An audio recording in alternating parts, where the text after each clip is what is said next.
Bonjour à tous, on se retrouve aujourd'hui pour faire une vidéo avec ma copine du coup. Bonjour. Donc l'objectif de cette vidéo, ça va être de voir si elle gère bien son argent. Donc on va commencer par faire un petit point sur son budget, voir déjà si elle le fait ou si elle le fait pas et si elle le fait correctement. Après on va voir un petit peu qu'est-ce qu'elle fait avec son argent, là où elle va le placer et pourquoi elle va le placer à tel ou tel endroit. Et ensuite on verra si c'est bien ou si c'est pas bien et qu'est-ce qu'elle va pouvoir améliorer. Donc évidemment, tout ce qu'on va dire aujourd'hui, ce n'est pas un conseil en investissement. Aujourd'hui, on va faire avec ma copine un cas, on va dire, ludique pour qu'elle ait un peu plus d'informations sur comment mieux gérer son argent. Mais vous, de votre côté, faites pas exactement ce qu'on va faire aujourd'hui parce que peut-être que la situation de ma copine ne correspondra pas à la vôtre directement. Donc faites bien attention et puis si vous avez des questions, de toute façon, vous pouvez les poser directement en commentaire et j'y répondrai avec plaisir. Allez, donc c'est parti, on va commencer. Est-ce que tu es prête? Oui. Parfait. Bon, alors du coup, on commence par le budget. Donc, un budget, tu sais ce que c'est? Oui, plus ou moins. C'est Ok, quand on organise ses dépenses. c'est ça. Bon, est-ce que tu fais un budget tous les mois déjà? Plus ou moins, disons que j'établis pas précisément ce que je vais dépenser, mais je note un petit peu en fonction des différents postes budgétaires ce que Ok, j'ai dépensé pour savoir un petit peu sur le mois qu'est-ce qui se passe. ok, d'accord. Et donc du coup, est-ce que tu pourrais me donner des ordres d'idées de ce que tu dépenses, que tu sais peut-être en pourcentage, qu'est-ce que ça représente par rapport à ton salaire général? Alors, déjà, je gagne presque 2000 euros, un petit peu Ouais, moins. Euh, je peux regarder mes notes. vas-y, regarde tes notes. Donc au niveau des charges, on est à peu près à 550 euros, donc loyer et toutes charges comprises. Ok. Nourriture, on va dire à peu près 200 euros. Mhm. Transport, 200 euros pareil. Et après, on a le sport, donc c'est une charge fixe aussi de 32 euros par mois. Ok. Et tout le reste, c'est des charges variables. Donc ce mois-ci, ça a été autour de 300 euros. Voilà, mais ça dépend d'un mois à l'autre. Ok. Alors, est-ce que tu sais déjà que normalement on doit respecter un certain pourcentage pour chaque dépense tous les mois?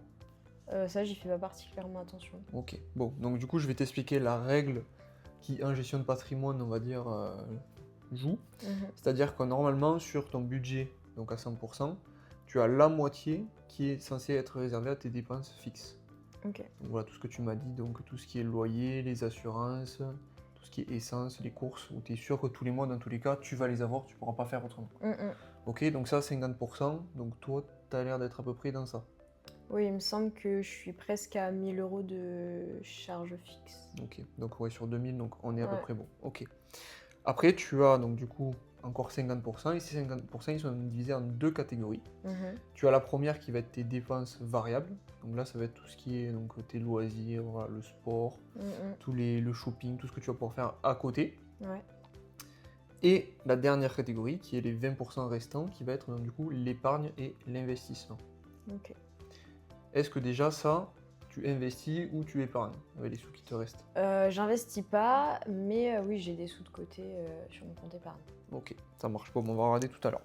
Donc déjà, par rapport à ces dépenses, le truc que tu pourrais faire et qui pourrait être bien, c'est que tu aies un tableau si tu veux. Donc moi, dans les gens qui sont chez Finarbor, ils ont un tableau à disposition où on Mhm. a ces différentes catégories et ça leur permet de voir tous les mois où est-ce qu'ils en sont. Ok. Le but étant de toujours avoir ces 20% d'épargne à la fin du mois. Ok. Ok. Parce que la plupart des gens, ils vont se dire, bon, ben voilà, j'ai X euros là, au début du mois, ça veut dire que je peux tout dépenser.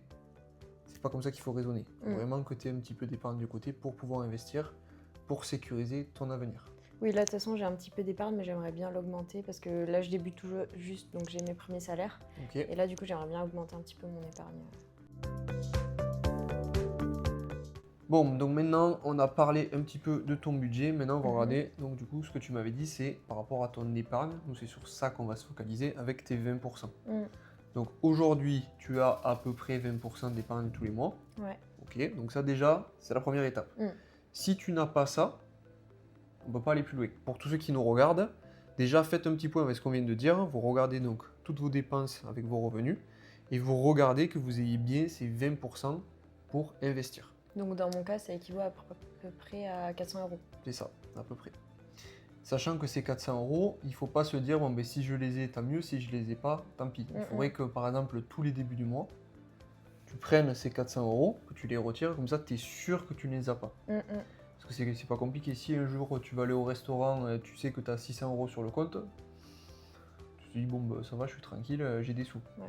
Par contre, si demain je te dis ben non, t'as que 200 et ces 200, il faut encore que tu ailles faire les courses demain, tu vas peut-être Je faire vais un peu prendre plus en attention. compte, ouais. C'est ça. Donc après, je te dis pas de te restreindre, mais c'est important d'avoir du coup au minimum toujours le même montant. Parce que suivant après ce qu'on va faire et qu'on expliquera après avec les investissements, il faut que tu puisses avoir un montant à peu près équivalent tous les mois. Ok. Donc maintenant, concernant ton épargne, où est-ce que tu la mets aujourd'hui?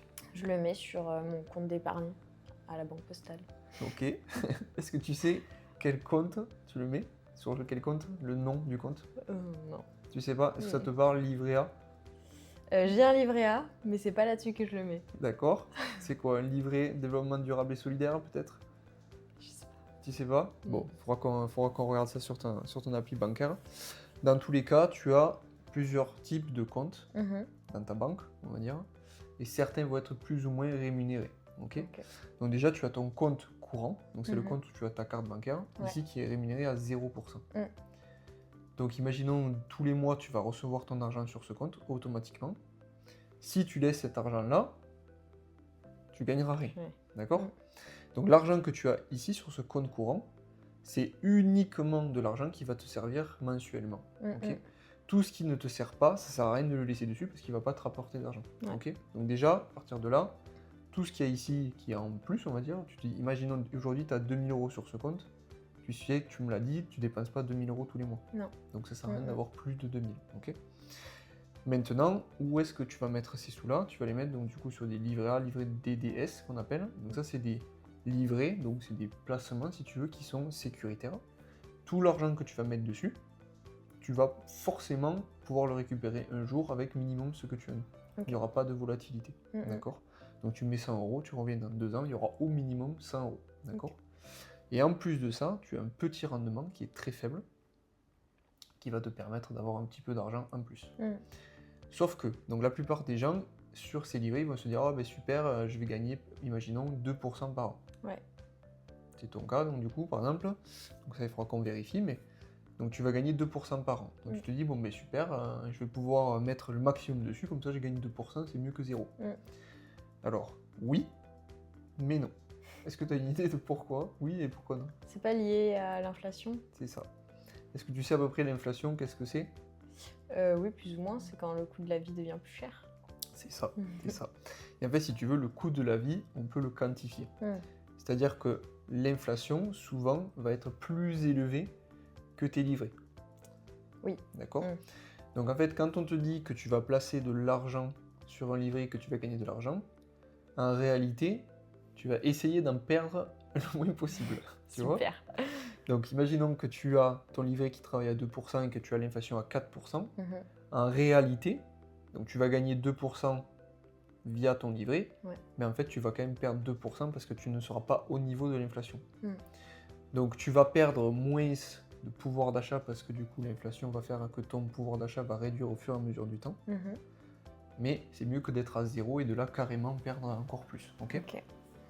Donc maintenant, par rapport à cette inflation et à ces rendements, nous, ce qu'on va vouloir, c'est de vouloir investir avec un rendement plus élevé que l'inflation pour gagner de l'argent. D'accord?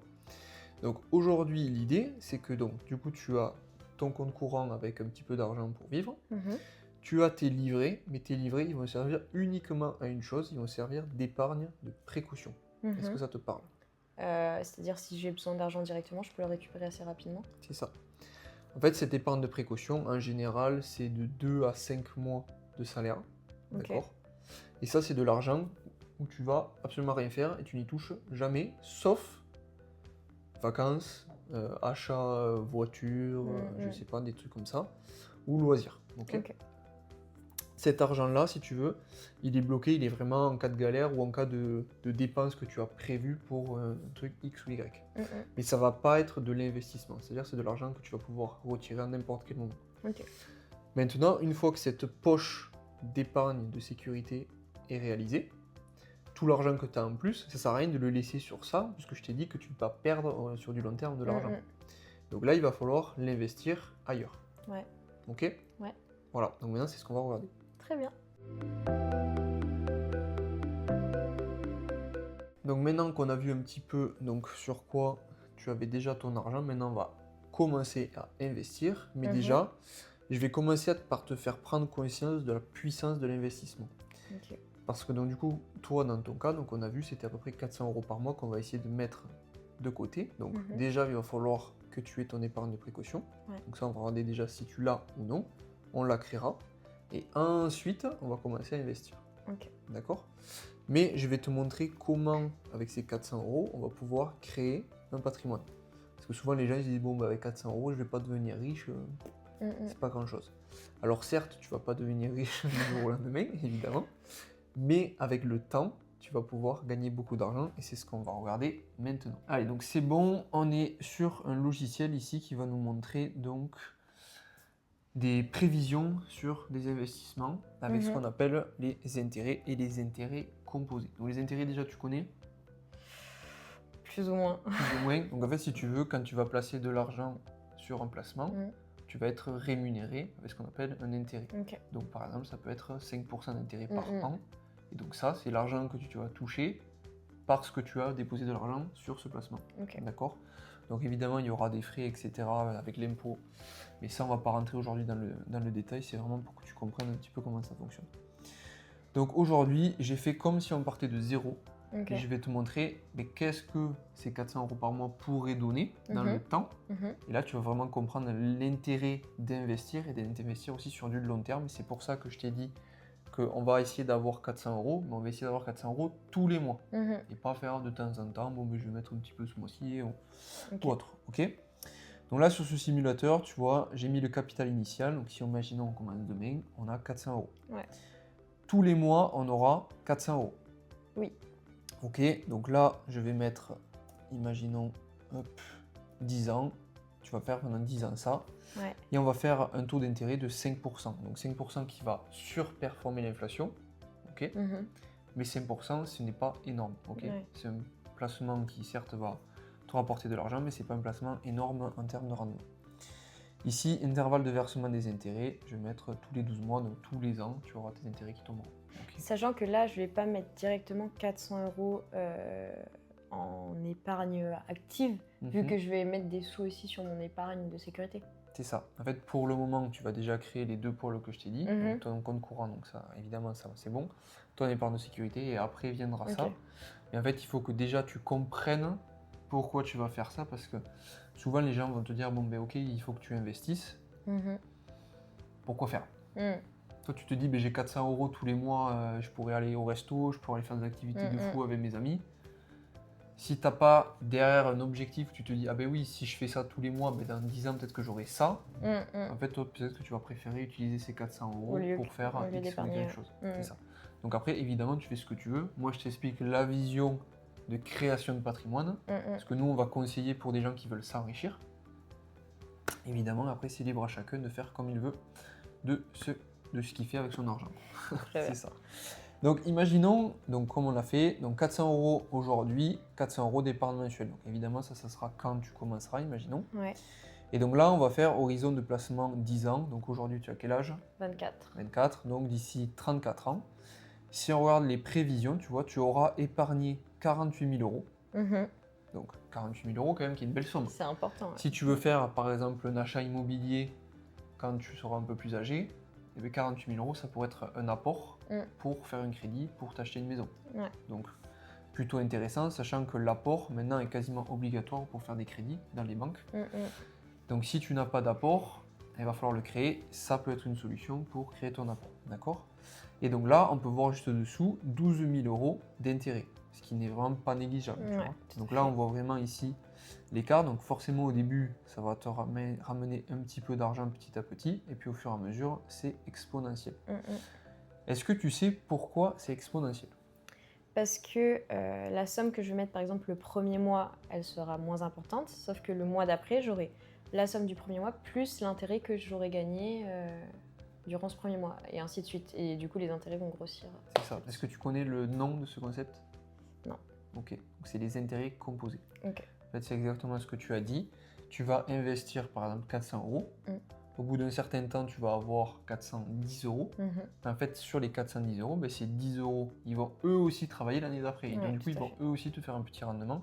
Et c'est ce qu'on appelle l'effet des intérêts composés, l'effet boule de neige. Plus ça va y aller, plus ça grossit. Donc, si on le met ici sur ce graphique, donc imaginons, voilà, horizon de placement 10 ans, on passe à 20. On se rend compte, voilà, que la fonction exponentielle, déjà, on commence un petit peu à la voir. Donc, tu vois, 20 ans, 96 000 euros, tu aurais potentiellement 160 000 euros. Donc là, tu peux presque t'acheter déjà un petit appart dans 20 ans si tu mets que 400 euros de côté. D'accord? Maintenant, 30 ans. Oh, alors attendez, là, je me suis trompé.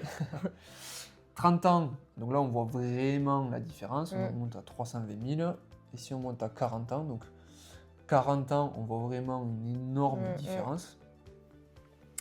40 ans, sachant que du coup, tu as 24 ans, ça correspond à peu près à l'âge où tu partirais à la retraite. Donc, si par exemple, toi, tu as aussi des questions où tu te dis, ben, j'aimerais bien avoir un petit peu d'argent de côté pour la retraite, on peut mettre en place des placements qui feront qu'à ta retraite, tu pourras avoir des rendements automatiques qui tombent pour avoir ta retraite, même si l'État t'en donne une ou pas. Ça, on verra d'ici là. À voir.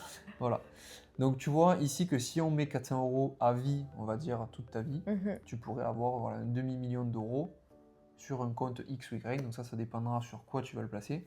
Mais c'est pour vraiment te montrer que 400 euros par mois, c'est pas énorme. Mais en fait, tu avais les intérêts composés. Tu vois, on voit que tu auras investi 192 000 euros. Et en fait, tu auras presque 2 fois, 3 fois plus d'intérêts. D'accord?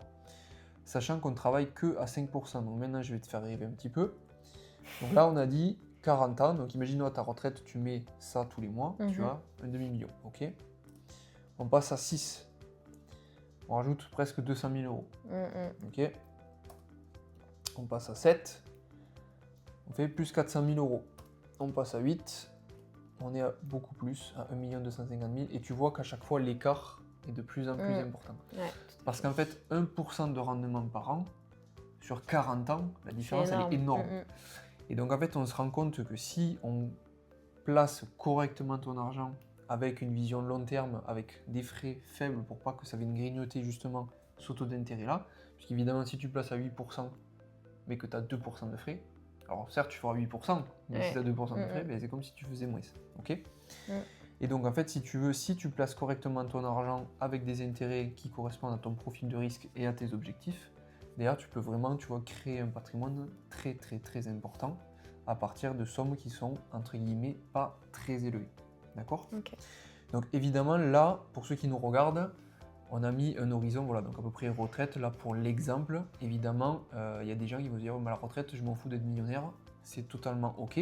C'est juste pour vous expliquer le phénomène des intérêts composés et de pourquoi c'est super intéressant d'aller placer son argent pour être tranquille à la retraite, puisque aujourd'hui, nous avons la retraite, OK, c'est cool, mais peut-être que plus tard, donc on l'aura peut-être toujours, ou peut-être qu'on l'aura plus, ou alors qu'elle sera bien inférieure à celle qu'on a aujourd'hui. Et donc, il va falloir se préparer en amont pour être tranquille plus tard. Bon, donc c'est bon, tu as un peu compris pourquoi c'était intéressant d'investir. Tout à fait. Pour être plus riche. Donc, voilà, exactement, c'est ça. Donc voilà, comme tu l'as vu, 400 euros par mois, on va dire que c'est pas énorme. Mais évidemment, avec le temps, en fait, c'est vraiment le temps qui va faire que tu vas gagner de l'argent. Okay. Souvent, les personnes qui sont mortes sont les personnes qui ont les meilleurs rendements en bourse ou dans les investissements en général. Pourquoi? Parce qu'ils ne touchent à rien. Et en fait, le secret dans l'investissement, c'est tout bête, mais c'est de ne rien faire. D'accord? Super. Voilà. Il faut rien faire, mais il faut quand même d'abord mettre en place des choses, stratégies. et voilà, des stratégies, et après tu ne touches à rien. Et c'est là où ton argent va travailler, et c'est là où tu vas t'enrichir, on va dire un petit peu automatiquement en faisant pas grand chose. Donc maintenant, on va regarder sur quoi potentiellement tu vas pouvoir placer ton argent. Il y a des millions de placements possibles. Je vais t'en énumérer quelques-uns pour que tu aies des idées un petit peu de choses à faire. Mais après, c'est à chacun de faire un petit peu ce qu'il veut avec son argent. Et donc là, on va commencer. Alors là, je t'ai fait une petite liste. Donc, on va commencer par l'assurance vie. L'assurance vie, est-ce que ça te parle? Plus ou moins. Plus ou moins. Souvent, les gens, ils me disent assurance vie, j'ai déjà entendu parler, mais je sais pas trop qu'est-ce que ça veut dire. Ça a un tout petit rendement, non? Une assurance vie peut avoir un petit rendement comme un haut rendement. Ok. Alors, si je t'explique rapidement, si tu veux l'assurance vie, c'est une poche Mhm. où dedans tu vas pouvoir mettre plein de placements différents. Ouais. D'accord? En fait, c'est une poche que l'État en gros a créée qui a des avantages fiscaux. Ok. En fait, quand tu vas ouvrir une assurance vie, tu as un chrono qui se met en place. Ouais. Dès que tu l'ouvres, et en fait, au bout de 8 ans, même si tu as mis 50 euros dessus et que tu mets jamais rien, au bout de 8 ans, tu as tes frais, donc du coup, au niveau de l'imposition, qui vont être à peu près réduits par 2, je le fais simple. Ok? Ok. Donc ça veut dire que si demain tu places de l'argent dessus, que tu as des rendements, Mhm. quand tu vas déclarer tes rendements à l'État, Ouais. au bout de 8 ans, tu paieras un petit peu moins. Ok, parce que là, je paye quoi par rapport à l'assurance vie? Là, par rapport à l'assurance vie, tu es à peu près à 30% sur les intérêts que tu gagnes. Ok. D'accord? Et ça va être uniquement si tu sors l'argent. Donc, cette poche, elle est intéressante parce que du coup, déjà, tu as cette baisse d'imposition au bout de 8 ans. Mhm. Sachant que nous, si on est sur une vision long terme sur l'investissement, moins de 8 ans, ça ne va pas nous intéresser d'aller sur ce genre de produit. Ok. D'accord? Donc, plus de 8 ans, assurance vie. Dans l'assurance vie, tu peux mettre un peu plein de choses. Donc Ouais. ça va être avec la personne qui va te créer ton assurance vie ou des gens comme moi en gestion de patrimoine. Ils vont te dire qu'est-ce qu'on va pouvoir prendre dedans. Donc tu peux avoir des fonds euros, donc comme les livrets, Ok. ou des unités de compte. Donc dedans, ça va être des actions, ça peut être plein de choses, si tu veux, qui va faire que tu vas avoir un rendement plus ou moins élevé Ouais. en fonction de l'état de l'économie mondiale ou française ou européenne, etc. Et il n'y a pas de risque à mettre des sous là-dessus? Il y a des risques suivant ce que tu auras dedans. Ok. Si par exemple dans ton assurance vie, tu mets que des choses qu'on appelle les fonds euros, donc c'est comme les livrets, tu auras un capital qui ne bougera pas à la baisse, Ouais. qui fera que monter, mais avec un rendement très faible. Ok. Et donc là, c'est pas forcément utile, puisque comme on l'a dit tout à l'heure, les fonds euros, donc les livrets, Ouais. ils travaillent à peu près à 2%. Donc tu auras toujours moins que l'inflation, donc Pas beaucoup de bénéfices. pas très utile. Mm. Si tu mets beaucoup d'unités de compte, donc beaucoup d'actions par exemple dedans, Ouais. tu vas avoir de la volatilité, donc tu pourras être en négatif. D'accord? Ok. Par exemple, tu vois dernièrement, Trump, il a fait des annonces, Ouais. et donc on a les marchés boursiers, suite aux annonces, qui se sont pété la gueule. Mm. Ça veut dire que si toi tu avais investi un petit peu avant, tu vas être en négatif, mais si tu touches à rien, tu vas être en négatif pendant un moment, et si ça remonte, limite, tu n'auras rien vu, c'est pas grave. Parce que c'est quand tu vas vendre tes actifs que là, tu vas valider si tu perds de l'argent ou pas. Si tu touches à rien, le prix peut faire plus 100% ou moins 90%. Tu t'en fous, toi, si tu vends pas. Ok, mais du coup, il faut que je suive quand même l'économie pour savoir comment ça peut évoluer ou Alors pas ça va forcément. dépendre. Si tu as des placements très risqués comme ça, Mhm. tu peux suivre l'économie, mais après ça va dépendre de toi ce que tu veux. Si tu veux pas te faire suer, on va Mhm. dire, à regarder l'économie tous les 2 jours, Ouais. tu mets des placements qui sont moins volatiles, moins risqués, où tu sais que tu investis pour du long terme, tu regardes pas, comme ça, et c'est bon. Très bien. D'accord? Ça, pour toi, peut-être que ça peut être mieux. Tout à fait. C'est ça. Donc voilà, grosso modo, l'assurance vie. Sachant qu'en plus de ça, l'assurance vie, on a des questions pour la succession qui sont vraiment super intéressantes. Donc ça, on va pas rentrer dans le sujet parce que pour l'instant, tu es jeune, tu n'as pas d'enfants, etc. Mais pour des personnes qui ont des enfants, plein de problématiques connexes par rapport aux successions, ça peut être vraiment très intéressant pour baisser l'imposition globale. En gros, si tu veux, tu as une poche d'argent qui n'est pas imposable sur l'assurance vie. Ok. Si je fais très simple. Donc maintenant, on va parler donc, du PEA, le plan épargne action. Le plan épargne action, c'est pareil que l'assurance vie, une poche. Où dedans, tu vas pouvoir acheter des choses, mais uniquement des actions européennes. Ok. D'accord? Et donc là, pareil que l'assurance vie, tu as un chrono qui se met en place dès que tu l'ouvres, qui est de 5 ans. Ok. Ok, à peu près le même système, au bout de 5 ans, tu as un petit peu moins d'impôts. Ici, ça va être intéressant pour créer un plan long terme, qui va être mieux souvent que l'assurance vie, parce que les PEA, souvent, on a un petit peu moins de frais. Ok. Par contre, sur les PEA, tu ne pourras pas mettre trop de fonds euros, des choses comme ça, donc ça va être un petit peu plus risqué d'aller sur les PEA. Ok. Mais sur du long terme, c'est beaucoup plus facile, puisque du coup, tu vas investir sur des actions, mais tu t'en fous un petit peu de la volatilité, puisque tu as le temps. Ok. Okay, parce que souvent, les gens me disent, bon, mais moi, je veux pas trop de volatilité, parce que j'ai peur de perdre. Oui. Okay, il y a eu des études qui prouvent qu'en bourse, au bout d'un certain temps, tu as 99% de chances de ne pas perdre d'argent. Okay. D'accord? Pourquoi? Parce qu'en fait, les marchés globaux, marchés financiers, à long terme, ils augmentent forcément. Okay, automatiquement, ils vont monter. Donc, certes, tu vas avoir de la volatilité. Donc, peut-être que si tu fais sur un mois, ça va faire grosse montée, grosse descente. Sur un an, bah, en fait, la grosse montée, grosse descente, ben, finalement, c'est une petite montée, petite descente. Sur 10 ans, en fait, tu la verras même plus, la petite montée, la petite Ok. descente, tu vois. Donc ça n'a Parce que pas tant d'intérêt de suivre réellement ce qui se passe. si tu veux faire un petit peu le boursicoteur, des choses comme ça, tu peux. Mhm. Si tu as une vision long terme, voire très long terme, par exemple, là, si imagine tu veux investir pour ta retraite, tu t'en fous de regarder tous les jours, franchement, tu n'as Ok. aucun intérêt d'aller s'embêter à faire ça. Mhm. Donc tu as juste à investir petit à petit. En fait, la tendance est haussière, c'est-à-dire que le prix va faire que monter sur du long terme. Donc il peut avoir des mouvements, mais si toi t'achètes pour du long terme, on s'en fout. Ok. Ok. Et comment je fais pour choisir sur quel PEA Ok. j'investis? En fait, le PEA, ça va être un petit peu après où est-ce que tu veux acheter, par exemple, ton pain. Mhm. Tu peux acheter du pain partout. Après, Oui. ça va être de là où est-ce que tu le trouves le meilleur, où est-ce que tu le trouves le moins cher. Ok. Voilà. En fait, tu as plein de plateformes, plein de banques. Mhm. Donc, par exemple, tu vas à ta banque, Mhm. ils vont pouvoir t'ouvrir un PEA. Ok. D'accord. Après, il va falloir regarder les conditions de leur PEA, voir les frais, voir les supports sur lesquels tu vas pouvoir investir, etc. etc. Et est-ce qu'il y a des banques qui sont plus intéressantes que d'autres à ce niveau-là? Toujours pareil, tu as toujours des banques qui sont plus intéressantes que d'autres. Aujourd'hui, je vais pas te dire lesquelles sont les Oui. meilleures, on va dire. Mm. Mais tu as des banques où tu as forcément moins de frais que d'autres. Ok. Voilà. Et j'ai une question, Ouais. j'ai entendu parler des PEL, t'en penses quoi? Ok, plan épargne logement, c'est ça que tu veux? Sûrement. Ouais.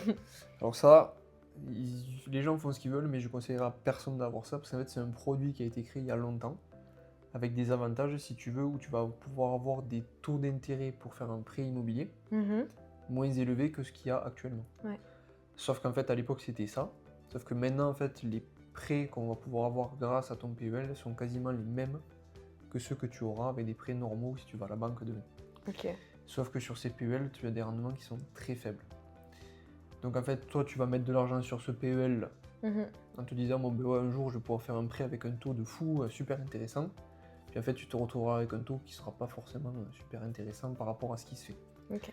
Donc en fait, la perte va être un peu un coût d'opportunité. C'est-à-dire le coût d'opportunité, c'est le coût d'avoir fait une action plutôt qu'une autre. Ok. Certes, tu vas avoir gagné un petit peu d'argent, tu auras peut-être un taux un peu moins important que l'autre, mais en fait, la différence de rendement que tu auras eu de mettre ton argent sur ton PEL, en fait, elle aurait été largement battue si tu l'avais mis autre part. Ouais, donc ça Ok. vaut pas le coup au final. En général, les PEL, peut-être qu'il y a des situations spécifiques sur des gens ou des choses Mhm. qui peuvent être intéressantes, mais à l'heure d'aujourd'hui, normalement, il n'y a pas forcément d'intérêt. Ok. Donc après, tu as l'immobilier. Donc l'immobilier, tu vas pouvoir investir dans de l'immobilier, dans des assurances vie, des choses comme ça, dans des sociétés qui vont gérer de l'immobilier. Ouais. Sinon, tu as ce qu'on appelle des SCPI, donc c'est des sociétés civiles de placement en immobilier. Ces sociétés, tu vas leur donner de l'argent. Ouais. La société va récupérer de l'argent un petit peu de partout. Ouais. Avec tout leur argent, elles vont acheter des biens, elles vont les louer, elles vont avoir des recettes, elles vont faire donc revenus moins dépenses. Ok. Ouais. À la fin, elles auront un petit résultat, et le résultat, elles vous en redonnent un petit peu à tous les investisseurs. Ok. Et ça équivaut à combien à peu près? Si par exemple je mettrais 100 €, qu'est-ce que je pourrais gagner? En fait, si tu veux, là, ce que tu vas mettre tous les mois, donc tu peux investir petit à petit aussi sur des SCPI, mais souvent les montants sont un petit peu plus élevés. Ok. Donc ça, il faudra qu'on regarde suivant les SCPI, les billets d'entrée, si tu veux. Mhm. Puisque là, du coup, dans l'immobilier, ils vont pas s'embêter à prendre 10 €. Ils prennent des montants un petit peu plus élevés. Donc c'est destiné, on va dire, à des gens qui sont déjà un petit peu plus aisés niveau financier. Mhm. Donc tu vas investir un petit peu tous les mois. Et en Ouais. fait, elle va te redonner un petit peu. Souvent, sur les SCPI, c'est trimestriel. Ok. Et donc tu vas toucher à peu près 5 à 7-8% maximum d'intérêt. Ok. Sachant que ça, tu vas devoir le déclarer aux impôts, c'est comme revenu foncier. Mhm. Donc tu vas avoir des frais un petit peu en plus. Et est-ce que c'est un petit peu risqué ou pas? C'est un petit peu plus risqué que si tu laissais tes sous sur un livret A, Mhm. puisque du coup c'est une société qui va gérer cet argent, qui va acheter des biens, qui va les louer. Donc si Ouais. elle fait pas bien son boulot, tu peux perdre de l'argent. En général, c'est quand même assez safe. Ok. Si tu veux, sur les investissements en général, tu as une échelle Mhm. SRI qu'on appelle, qui va de 1 à 7. Ouais. Plus tu vas sur 7, plus c'est risqué. Mhm. Il me semble que les CPI, tu es à 2 ou 3. Ok. Donc c'est vraiment pas très risqué. Ok. Si on continue sur l'échelle du risque, tu vois, tu vas tout en bas. Mhm. C'est ce que j'allais te dire après, c'est les crypto-monnaies. Donc Ouais. les crypto-monnaies, volatilité extrême, Mhm. évidemment. Par contre, ça peut être intéressant d'investir sur de long terme, uniquement sur le Bitcoin. Par Ouais. contre, les autres crypto-monnaies, on oublie si c'est pour du long terme, parce qu'en fait, les cryptos évoluent sur un cycle. Mhm. Et en fait, si tu veux, sur le cycle, quand ça monte, tout monte à peu près, bon, c'est cool. Par contre, quand ça redescend, toutes les autres cryptos que Bitcoin font moins 90%. Ok. Pour plus, donc ça sert à rien. Mhm. Par contre, le Bitcoin, il a une tendance, comme je t'ai dit, haussière. Donc au début, ça bouge beaucoup. Mais en fait, si tu dézoomes, tu te rends compte que sur 10 ans, ça fait une ligne droite qui monte très vite. Ok. Donc si toi, par exemple, tu veux mettre un petit peu sur du Bitcoin sur du long terme, par exemple, à horizon 20 ans, ça peut être super intéressant. Par contre, il ne faut pas regarder et se dire « Oh purée, je suis à moins 20%, ça fait du monde. Mhm. » Non, parce qu'en fait, si en plus c'est à moins 20%, ça veut dire que toi, vu que tu mets tous les mois, bah, tu vas pouvoir acheter moins cher. Ça va être des soldes, Mhm. en fait, si le prix baisse. Ouais. Alors que souvent, les gens ils vont se dire « Oh là, ça baisse, c'est la fin du monde, je vais tout perdre. » Non. Si tu investis sur un actif, c'est qu'il y a une raison. Donc pourquoi quand ça baisse, l'actif ne deviendrait pas intéressant ou je sais pas quoi. Ouais. L'actif c'est le même. Donc s'il descend, tant mieux, tu vas pouvoir acheter moins cher. Ok. Donc voilà un petit peu sur tout ce qu'on pouvait dire. Donc évidemment, il y a plein d'autres placements, mais là je t'ai fait simple pour que je te fasse pas perdre de vue, on va dire, tes objectifs. Donc là, on a une question sur quelque chose qu'elle a vu sur les réseaux sociaux. Donc j'en profite pour faire un petit aparté pour tous ceux qui se renseignent sur des investissements sur les réseaux sociaux. Donc déjà, c'est bien parce que vous allez prendre des informations à droite à gauche. Par contre, faites attention à ce que vous allez voir parce que il y a des gens qui vont vous donner des conseils sur tel ou tel placement, mais en fait, peut-être que ce conseil-là ne sera pas adapté à vous. Imaginons, quelqu'un va vous dire, ben voilà, investissez sur le Bitcoin, c'est l'avenir. Donc moi, je fais partie de ces gens-là qui vont vous dire, le Bitcoin, pour moi, c'est un super placement pour du long terme. Mais par contre, si vous qui regardez la vidéo, vous avez 20 ans, vous voulez investir pour dans 10, 15, 20 ou plus ans, ok, c'est très bien, ce conseil peut vous correspondre puisque vous avez du temps. Par contre, si vous qui regardez la vidéo, vous avez 50, 60, 70 ans, et que vous voulez sécuriser votre patrimoine, peut-être commencer à faire des donations à vos enfants, etc., peut-être qu'il va falloir faire attention de ne pas trop investir sur le Bitcoin parce qu'on a beaucoup de volatilité, parce que votre horizon d'investissement, vous, est beaucoup plus court terme. Donc voilà, faites vraiment attention sur ce que vous voyez sur les réseaux et demandez-vous toujours, est-ce que ce conseil, il est vraiment avéré, est-ce qu'il vous correspond à vous? Si vous ne savez pas, mais par exemple là, vous pouvez vous m'envoyer directement ce contenu que vous avez vu et on pourra regarder ensemble si potentiellement il peut être intéressant pour vous ou non. Du coup, ce que j'avais vu, c'était au niveau des ETF. Ouais. Du coup, qu'est-ce que t'en penses? Qu'est-ce que j'en pense? Oui. Ok. Les ETF, qu'est-ce que c'est? C'est des paniers d'actions. Si tu investis sur une société, le risque il est assez élevé, puisque si la société fait faillite, ben toi tu perds tout ton argent. D'accord? Si la société explose, tant mieux, tu auras fait un gros gain. Ouais. Les ETF vont prendre plein d'entreprises, et vont faire un paquet, et toi tu vas investir un petit peu sur l'ETF, et dès que tu mets un petit peu dans l'ETF, ça va acheter automatiquement toutes les entreprises. Ok. D'accord? Qu'est-ce que ça te permet? Ça te permet d'être beaucoup moins risqué, puisque du coup tu auras plein d'entreprises, et d'avoir du coup un placement qui tourne à peu près rond tous les ans, avec un peu moins de volatilité, et surtout qui est beaucoup moins risqué. Ok. D'accord? Donc ça, c'est de la bourse. Ça c'est de la bourse, c'est ça. Et est-ce que c'est pareil que des PEA ou pas du tout? En fait, si tu veux, dans le PEA, tu vas pouvoir acheter des ETF. Ok. Dans le PEA, tu achètes tout ce qui est boursier. Mhm. Donc tu vas pouvoir acheter, donc du coup, par exemple Microsoft, tu peux acheter, par exemple, tu as Oui. Apple, tu peux acheter Mhm. Apple. Mhm. Mais si tu veux acheter, par exemple, Microsoft et Apple et d'autres sociétés, tu peux acheter ce qu'on appelle l'ETF SP500. Donc cet ETF, il va regrouper les 500 plus grosses entreprises des États-Unis. Qui ont très peu de chances de tous faire faillite. Qui ont très peu de chances de faire faillite, exactement. Mais surtout, ce qui est intéressant, c'est que, par exemple, la 500e entreprise, si demain elle fait faillite, ben, elle ne va pas rester dans le SP500. Elle sort. Ok. Du coup, il y aura la 501e qui passe à la place 500. Ok. Ce qui fait que tu as toujours les 500 plus grosses entreprises au fil du temps. Et en fait, le fait d'avoir ça, sur une gestion long terme, si tu veux, ben en fait, on se rend compte que l'ETF SP500, je vous mettrai pour ceux qui regardent la vidéo, donc à l'écran, la courbe, ça fait que monter. Mais que monter et très fort. Ok. Le PEA, tu vas pouvoir investir sur des sociétés normalement qui sont européennes. Donc, le SP500, c'est aux États-Unis. Ouais. Donc normalement, tu n'as pas le droit. Ok. Puisque du coup, le fait d'avoir un PEA, c'est pour avoir des avantages fiscaux. Mais pourquoi l'État va se dire, bon voilà, je vais créer un truc pour que les gens ils payent moins d'impôts? Tu vas se dire, c'est bizarre, l'État il est déjà déficitaire, pourquoi il ferait ça? En fait, c'est uniquement pour que les gens investissent dans l'économie. Du coup, l'économie européenne surtout. Voilà, c'est ça. Ok. Et en fait, sur le fait que les gens investissent dans les PEA, ils Mhm. investissent dans les sociétés qui sont européennes. Mhm. Du coup, les gens ont plus d'argent, donc vont pouvoir faire tourner mieux l'économie. En fait, c'est un cercle vertueux. Les gens investissent dans l'économie européenne. En échange, ils ont des gains. Enfin, on va dire qu'ils ont des gains. Ils payent un peu moins d'impôts. Donc, eux, ils sont contents d'investir. Mhm. Et donc, en fait, ça fait tourner l'économie. Ok. Que si on n'a pas d'investissement dans nos entreprises, ben, ça veut dire qu'on n'a pas d'argent et on ne peut pas développer des choses, on ne peut pas innover, on ne peut rien faire. Tu Ok. comprends? Donc, sur ton PEA, tu vas pouvoir acheter des ETF qui copient l'ETF des États-Unis. Ouais. Donc, c'est un petit peu spécifique, ça, je t'expliquerai plus tard. Sinon, tu peux investir sur des ETF qui copient donc l'économie française européenne. Par exemple, tu vois, tu as le CAC 40. Ok. Voilà, donc ça dépend évidemment de toi sur quoi tu veux investir. Mhm. Si tu veux investir uniquement sur l'ETF, par exemple SP500, tu vas devoir créer ce qu'on appelle un compte titre. Ok. Donc, il y a plein de choses différentes, c'est pour Ouais. ça que je vais pas rentrer dans tous les détails, mais un compte titre, c'est pareil qu'un PEA, mais tu peux acheter tout ce qui existe dans le monde. Ok. Et pareil, ça se fait à la banque. Ça se fait à la banque ou en ligne, Ok. c'est ça. Le compte titre, il va avoir plus d'imposition. En fait, il n'y a pas Ouais. l'avantage fiscal. C'est Mhm. pour ça que le PEA, en fait, c'est comme le compte titre, c'est juste qu'il est réduit à l'Europe Mhm. et il y a cet avantage fiscal. Mais du coup, ça peut peut-être être intéressant d'avoir les deux. Ça peut être intéressant. Ok. En fait, tu vois, là, ce que tu me dis, tu vois, tu me poses des questions, on rebondit un petit peu à droite à gauche. Mm. Et c'est ça qui va faire que, après moi, bon, évidemment, quand je fais des conseils à des gens, je vais poser beaucoup plus de questions. Là, pour la vidéo, on va vite, et puis de ça, je te connais déjà, mais les gens, en général, il faut vraiment savoir tout de leur situation pour savoir sur quel placement on va aller en fonction de leurs objectifs. Ouais.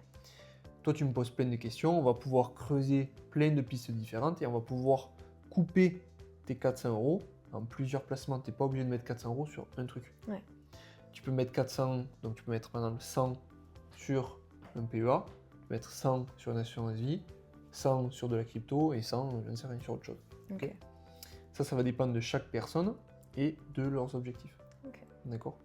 C'est pour ça que c'est toujours intéressant de discuter avec des gens qui s'y connaissent et qui sont formés dans le domaine, puisque si tu fais aussi un placement qui n'est pas adapté à ton profil, tu vas te retrouver peut-être en panique à faire des choses qu'en fait tu ne voulais pas. Si par exemple toi tu me dis bon voilà je vais investir sur du long terme, mais en fait je sais que tu vas paniquer dès que tu seras à moins de 10%, et je vais te dire mais on va pas investir sur de la crypto. Ouais. Ça correspond pas à tout le monde. Donc Mhm. certes, pour moi le Bitcoin ça va être le meilleur placement sur du long terme, Mhm. mais dans ton cas, je vais pas te faire acheter 400 euros de Bitcoin tous les mois Ouais. parce que je sais que tu ne seras pas capable de tenir la volatilité, parce que tu ne seras pas à Ouais. l'aise avec tes investissements. Dans ma tête, il faut que je me dise que ce que je mets sur le Bitcoin, il faut que je sois à disposition pour le perdre, quoi. Alors, Même si je vais pas le perdre sur du très long terme, il faut que je me dise, voilà, pour pas paniquer dès que ça baisse, il faut que je me dise, bah, c'est pas grave, c'est de l'argent qui n'est pas hyper utile pour survivre, quoi. c'est ça. Alors, tu as cette notion de tout ce que tu investis en crypto, faut pas que, même si tu le perds, c'est pas grave. Ouais. Donc ça, c'est sur la crypto. Sur le Bitcoin, il est tellement gros maintenant qu'en fait, c'est plus trop d'actualité, c'est-à-dire que ça va monter normalement au fur et à mesure du temps. Mhm. Il n'y a pas de risque de perte en capital total, parce que normalement le Bitcoin ne va pas retomber à zéro, tu vois. Par Mhm. contre, il se peut qu'il y ait de la volatilité à la baisse pendant un moment, et que là, oui, tu sois en négatif. Ok. Donc là, il faut vraiment se dire, voilà, ce que j'ai investi, je le mets de côté, je n'y touche pas, je réfléchis pas, même pas, tu n'as pas besoin de regarder. Mhm. Parce qu'en fait, moi, ce que je vais faire, c'est que je vais te mettre des ordres automatiques qui vont t'investir tout seul. Ok. Parce que toi, demain, imaginons, donc on parle là du Bitcoin, donc imaginons demain, tu es à moins 20%. Mhm. Le Bitcoin, il peut faire moins 20% en une semaine. Donc, c'est possible. Donc, c'est très risqué, on est d'accord. Imaginons que tu as investi donc, ton premier mois aujourd'hui. Mhm. Dans un mois, le Bitcoin il est à moins 20%. Toi, tu es comme ça, tu te dis, oh là là, je ne vais pas investir, ça va se cracher. Moi, je vais dire, si, tu vas investir. Pourquoi? Je te l'ai dit tout à l'heure. Parce que ça va finir par réaugmenter à un moment. Et en plus, il vaut mieux l'acheter quand le prix est bas que quand le prix est haut. Voilà, exactement. Donc, toi, le mois d'après, tu vas te dire, bon, Luc, il m'a dit qu'il fallait que j'investisse, mais ça me fait stresser. Mhm. Peut-être que tu vas pas le faire. Ouais. Tu vas te dire, bon, mais j'attends le mois prochain, Mhm. on verra. Le mois prochain, il remonte à ce qu'il était. T'as pas investi. Mhm. Donc là, tu vas investir, Ouais. tu vas te bête. Bon. Ouais. Mais en fait, t'aurais dû, parce que du coup, il était moins cher. Mhm. T'aurais acheté moins cher.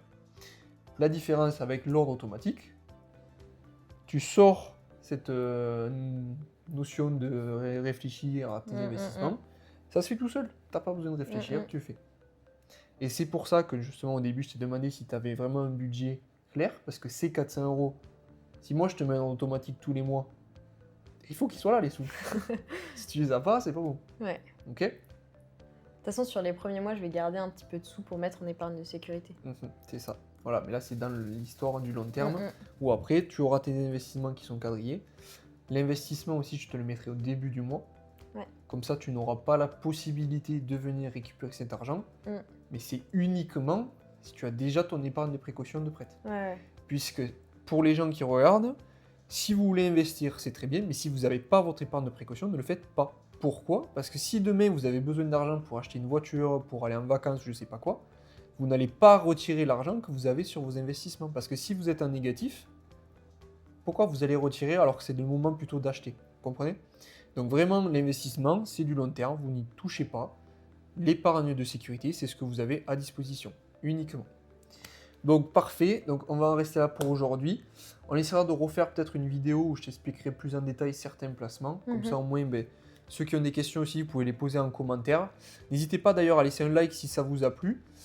Abonnez-vous aussi parce que si vous voulez voir donc, la suite des épisodes et avoir des informations au fur et à mesure, c'est toujours utile. Et puis moi, ça me soutient. Et puis donc on se retrouvera donc nous pour une autre prochaine vidéo, on va dire. On verra sur quoi on parlera en fonction des questions et de ce que je pourrais te préparer. Et puis voilà. Super, et ben merci beaucoup. Et pas de soucis. Allez, à plus tard tout le monde. Passez une bonne journée, bonne soirée. Et c'était Luc. Ciao. Au revoir.